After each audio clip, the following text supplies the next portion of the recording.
नमस्कार सर्वांना। आजची रेसिपी आहे अंगारकी संकष्टी निमित्त उकडीचे मोदक। त्यासाठी मी ओलं खोबरं किसून घेतले एक नारळाचं, आणि त्यासाठी साहित्य गूळ घेतले पाव किलो, तांदळाचं पीठ घेतले एक वाटी, वेलची घेतले 4-5 वेलची सोलून घेतले, ते कुटून घेणार आहे, आणि काजू बदाम आणि मनुका घेतले। आणि आता तुम्हाला मी उकड काढताना दाखवते। उकड काढून घेणार आहे पिठाची, नंतर खोबऱ्याचं पण सारण बनवताना दाखवते। तर मी सारण बनवून घेते मोदकासाठी। त्यासाठी पॅन ठेवले गॅसवरती, एक आणि थोडंसं घी टाकते, त्याच्यामध्ये थोडंसं खसखस टाकते, दाताखाली आला की छान वाटतं। आपले ड्रायफ्रूट हे सगळं अगदीच थोडे जरा 2-2 तुकडे करून घेतले फक्त जराशे।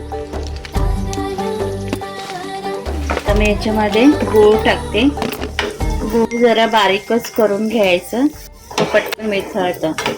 गूळ वितळून घेतलं की काय होतं, म्हणजे खडा वगैरे गुळाचा मिळत नाही सारांमध्ये। आता गूळ वितळत आले, आता मी हे सर्व खोबरं टाकते, आणि मोदकासाठी ओलंच खोबरं लागतं, सुकं नाही लागत। गॅस कमी ठेवायचा, तर ते लागू शकतं। पाक असा राहिला ना तर पाणी सारखं खात्या वेळी मोदक मधून बाहेर निघतं, म्हणून ते सुकून घ्यायचं, थोडंसं ओलसर ठेवायचं नाही। आता आपलं चांगलं सुकत आले, आणि थोडंसं खूपच पूर्ण गूळ असं वितळलं, ते सर्व थोडंसं सुकत आलंय। आता मी गॅस बंद करते। सारण रेडी आहे। आता मी मोदकाच्या उकडसाठी मी पाणी ठेवलंय, एक तांब्या ठेवलंय, त्याच्यामध्ये आता मी 1 चमचा घी टाकते। घी टाकल्यामुळे चिकट होणार नाही, आणि चवीनुसार आपलं थोडंसं जरासं मीठ टाकायचं, पिठाला लागायला पाहिजे। ते पाणी उकळून घेते, याच्यामध्ये पाणी थोडंसं काढून ठेवायचं, जास्त इथं झालं राहील म्हणून आपल्याला अंदाज यासाठी। नंतर पीठ टाकायचं, जास्त पीठ झालं तर मग आपल्याला डबल होतं, पाणी झालं तर पीठ आता असं टाकून घ्यायचं। हे तांदळाचं पीठ आहे, आपल्याला दुकानमध्ये मिळतंच, असं मला थोडं कमी वाटतं, मग आपण परत पाहिजे तर थोडंसं टाकू शकतो पाणी, आणि पाणी काढून ठेवायचं। मला आता मी गॅस बंद करायचं, लगेच बंद केलंय मी, आणि आता मी ह्याच्याला थोडा वेळ ढाकण मारून ठेवून देणार 5 मिनिटं। नंतर तुम्हाला मळताना दाखवते, लगेच मळायचं थोड्या वेळाने, थंड झाल्यावर, गरम असतानाच मळायचं। आता मी सर्व पीठ काढून घेते परातमध्ये, थोडंसं पाण्याचा हात मारून मळून घ्यायचं, आणि घ्यायचं आपलं असं वाटीने वगैरे करून घ्यायचं, कारण गरम आहे, हात वाचू शकतो।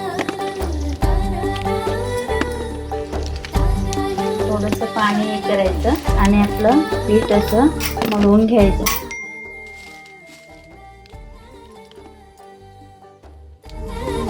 जरी सांगायचं म्हटलं तरी मला एका वाटीला 1 तांब्या पाणी लागलं पूर्ण, म्हणजे 2 वाटी पाणी लागतं 1 वाटी पिठाला। त्या वाटीने आपण पीठ घेतलं ना 1 वाटी, त्याच वाटीने 2 वाटी पाणी अंदाज। असं आपलं हे आता पीठ मळून झालेलं आहे, मला आता थोडं ठेवून देते, नंतर आपण मोदक बनवून दाखवणार आहे। थोडं घी लावून ठेवायचं, म्हणजे हाताला चिकटत राहणार नाही, आणि पीठ चांगलं पण हे मळून होईल। 5 मिनिटं ठेवून देते, नंतर मी तुम्हाला मोदक बनवताना दाखवते। तर मी तुम्हाला उकडीचे मोदक बनवून दाखवते कसं बनवायचे ते। असं एवढा घ्यायचं गोळा, अंदाजाने आपल्याला छोटे मोठे जसं आपल्याला साईज जसं करायचं तसं त्याला असं हाताने चांगलं गोल मध्ये पातळ नाही करायचं, साईडने पाणी करत जायचं। असं आपलं खोलगट पूर्ण करून घ्यायचं। हा आपलं सारण असं बोट ठेवायचं, आणि असं खालीपर्यंत हे करायचं।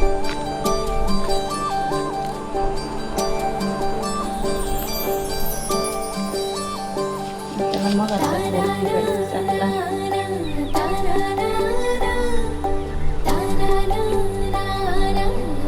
आता मी हे मोदक 10-20 मिनिटं वाफवून घेणार आहे. मग आपले मोदक रेडी होतील. तुपामध्ये पाणी ठेवलंय, त्याच्यावरती झारण ठेवलेली आहे मी, आणि त्याच्यावरती मी हे केळीचं पान ठेवून त्याच्यावरती मोदक ठेवून घेतले आणि ह्याला आता मी 10-20 मिनिटं असे वाफवून घेते. आता मी तुम्हाला खोलून दाखवते. वाव, मस्त आपले मोदक रेडी आहेत.